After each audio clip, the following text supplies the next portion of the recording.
فخر نیوز کے bureau chief اعجاز احمد طاہر اوان کا ملکی اور بین الاقوامی اہم ترین خبروں پر مشتمل خصوصی نیوز بلیٹن اپنے معزز ناظرین قارئین کی دلچسپی اور معلومات کی آگاہی کے لیے پیش خدمت ہے۔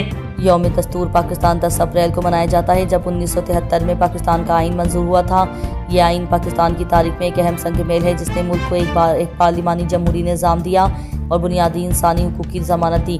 آئین پاکستان کی تیاری ذوالفقار علی بھٹو اس وقت کے سیاستدانوں کا عظیم کارنامہ ہے، جس نے ملک کو ایک متفق آئین دیا۔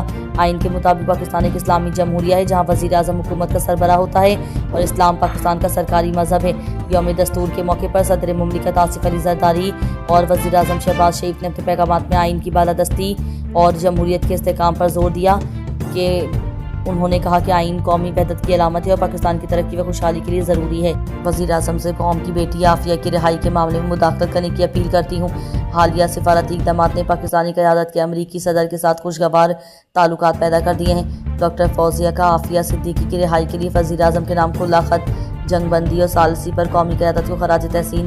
کراچی سے موصول شدہ پریس ریلیز کے مطابق گلوبل عافیہ موومنٹ کی چیئرپرسن اور عالمی سطح پر معروف نیورولوجسٹ ڈاکٹر فوزیہ صدیقی نے پاکستان کی اپیل پر مشرق وسطیٰ میں جنگ بندی اور اسلام آباد میں امریکہ اور ایران کے مذاکرات کے موقع پر وزیر اعظم میاں محمد شہباز شریف کو خط لکھ کر قوم کی بیٹی ڈاکٹر عافیہ کی رہائی کے معاملے میں مداخلت کرنے کی اپیل کی ہے۔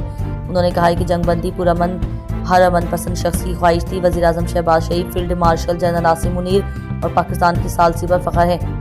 آج 11 اپریل کو دنیا بھر میں عالمی پارکوں کا دن منایا جا رہا ہے۔ یہ دن پارکوں کی حفاظت اور ان کی اہمیت کو فروغ دینے کے لیے منایا جاتا ہے۔ خوبصورت پارک ہماری زندگی میں بہت اہم کردار ادا کرتے ہیں۔ وہ نہ صرف ہمیں طبیعت کو شادابی دیتے ہیں بلکہ ماحول کو بھی صاف رکھنے میں مددگار ثابت ہوتے ہیں۔ مصر کے صدر عبدالفتاح السیسی نے مشرق وسطیٰ میں جنگ بندی کو مستقل جدت بنانے کی اپیل کی ہے۔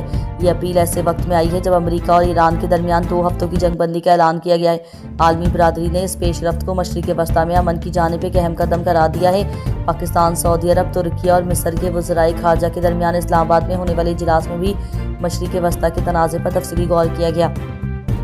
اجلاس میں تحمل، کشیدگی میں کمی اور تنازعات کے حل کے لیے بات چیت اور سفارت کاری کی اہمیت پر زور دیا گیا۔